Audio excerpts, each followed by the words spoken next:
Hello, Sagittarius. Welcome to Higher Source Tarot for your Is It in the Cards Love Tarot and Oracle card reading.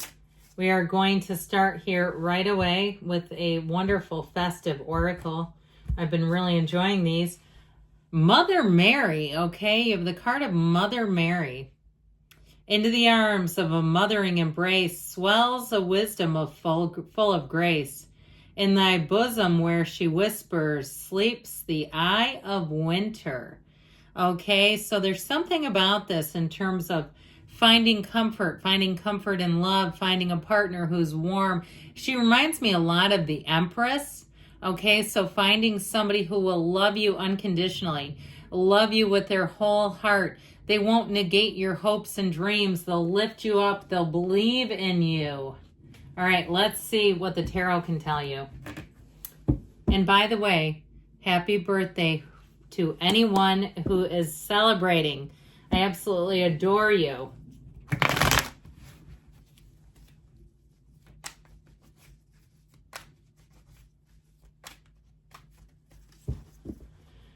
Three cards to represent your energy, 3 cards for the person you are attracting, 3 cards on the advice, your energy, the Page of Cups, aren't you cute? The Ace of Swords, the Wheel of Fortune. Their energy is the 2 of Swords. Oops, here we go. The 5 of Swords, the 7 of Cups. You've got in the advice the Hierophant, the Fool, and Death. So death is about new beginnings. We know that. We've got 4 major arcana. I mean, their energy is a bit gnarly, I'm not going to lie. I feel like somebody here, they've been caught up in something that they need to finish out. Now, if you meet somebody and they've just been through hell and back, then there you go. Okay, we just don't want to have to reach our hand into the depths of hell to pull somebody out. I feel like they got to take care of this mess. But I do feel like they've been through some kind of a conflict. I love the advice. The advice is like, jump right in. You've got a marriage here, and death is a rebirth. Death is like an exhilarating transformation. It's wonderful. It's an ending we must embrace, but with the Fool being here, it's a new beginning that's joyful. There's trust, there's excitement, enthusiasm. This is like a life beyond measure in terms of love, and that's what they're saying to do. Lean right into it. So I feel like even though their energy is a bit concerning, I'm not overall that concerned. I like where you stand. Now, if I didn't say this, you have Taurus, Leo, Scorpio, Aquarius is here. So let's take a look at this, shall we? I feel like you are going to be pretty clear in terms of what you want and what you don't want. Now, you may be attracting someone who flirts with you mercilessly, and I feel like it's flattering, but it just doesn't seem like it's quite what you're looking for. And it may be somebody like a gym buddy or somebody that you see at a coffee shop and you say, it's cute, it's fun, but it's not really what I'm looking for. All right. So you might have a little bit of that going on. I do feel like you're getting noticed with this energy. But I feel like with the Ace of Swords, you're going to be very clear about what kind of a relationship you're looking for, and you'll know immediately, yes, no. Okay, I'm hearing like a buzzer sound when something's not the right one, or it doesn't quite meet your stamp of approval. And you might find too that people are very forward and direct in how they communicate with you. But what I like about that is then you know where you stand. You're not wondering, are they flirting with me? It's very clear. Okay, they're going to make it crystal clear. Now, with the Wheel of Fortune, be prepared because that wheel helps pick things up, okay? So in terms of a relationship, I do feel like you're going to meet somebody and it's going to move quickly. And with that wheel, it's like head over heels in love. It's an evolution of your love life. That's wonderful. What I love about this, too, is it's very high vibrational energy. The wheel is attracting movement, but it's attracting high vibrational. So those are characters that will sustain the relationship. That's relationships that are going to build, evolve, and blossom. And so I feel like you're going to be very clear about what you want. Now, if you haven't done it yet, it would be great to go and set your intentions. tell the universe, command to the universe, impress upon your subconscious, tell it exactly what you're looking for, and don't be shy in the asking. Because with this kind of energy, you literally can have, do, or be anything. We have 8 billion people out there. You're attracting one right here. And I do feel like it, like I said, it's going to be the kind of relationship that feels like a bit of a whirlwind at first. It might move very quickly, where all of a sudden it's like you run into somebody you haven't seen in 6 months and you're like married or something. Some very serious commitment happens fast. And so I just feel like with this, you're in the place to meet people and you're going to be attracting them. Now, let's weed through this. Egad. But with this, I feel like they have been caught in a situation where they've been biding their time. All right? If they've had to deal with a divorce or an ex, and it's been sort of this, I just feel like there's been this feeling of leverage. Like this person was trying to hold something over their head, where they were leveraging a pet or something like that. Even if it was something financial, okay? If they thought they went in on some kind of big purchase together, thinking at the time, and what I even get with this person too, is that their ex had some financial trouble and they were helping them out and kind of regretting it now. But I do feel like if you get them after this whole thing, it will make a lot of sense, because with that 5 of Swords, they don't want to continue to be involved in this.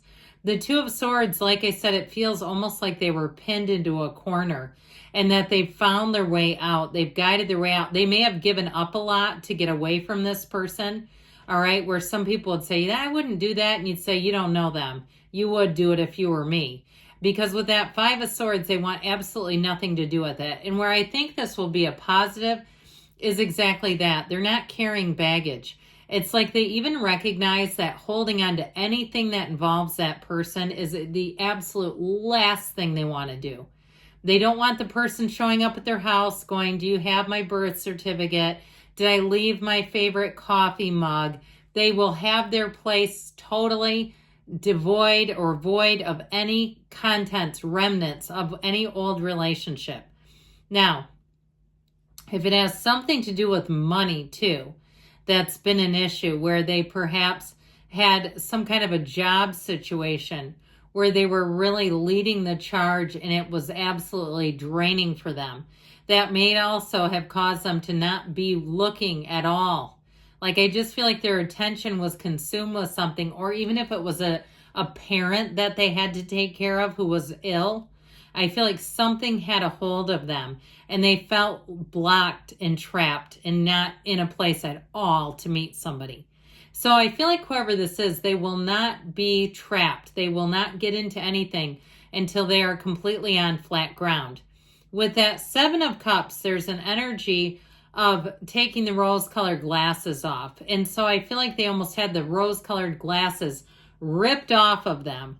Like they're seeing something, they're really looking at everything and seeing what's important to them and what's not. And I also feel like too, because of whatever they've been through, they're going to value relationships. They're going to say, this is a partnership. I understand that. I've had to take care of somebody. They're not looking to be somebody's coach. They're not looking to change you. And I do feel like they're going to tell you that you are such a breath of fresh air. Now, I also get for some of you, this may be a reunion with someone you have not seen in a long time. Not an ex, but I get it as someone that you've known, where you're going to have an encounter with them that will be something you cannot forget. Okay, where it's like, look, we need to lean into this a bit. So the Hierophant is such purity, it's unity, it's devotion, and it's real love. It is a marriage and it is a partner for life. Okay, so with this, I feel like you have very strong law of attraction energy.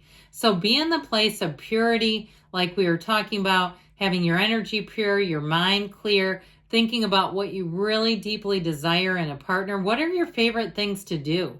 Attract somebody who does those, because I feel like you have somebody here who's up for anything. They're ready to do anything, and they want to come into the relationship strong, healthy, solid. They've learned from their experiences, but they don't live there. They don't want to relive the past, not for a single day. And so with that Fool, they are going to be all in. This is somebody who jumps in. And I feel like you're going to have a lot of fun with this person. They want to keep the relationship light, fun, even though there's devotion and there's authenticity. They want the day-to-day to feel exciting, to feel like this is why we're together. And so with that energy of the Death card, it really is about leaving the past behind, embracing a dawn of a new day, knowing there's more for you.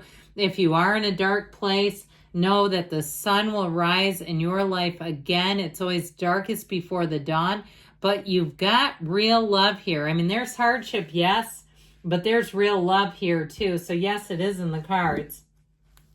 All right, let's see what else we need to know.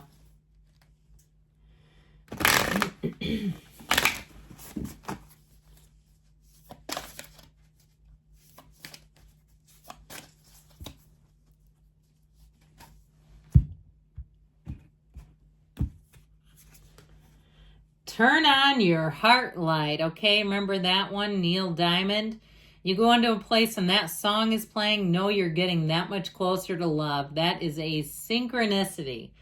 Reflect on a time when you experience love. So turn on your internal heart light. Get into the place where you know what it feels like to be loved, and you're that much closer to attracting it because the universe says that's what you feel. Let me give you more of it. I love you, Sagittarius, and I'll be back again soon.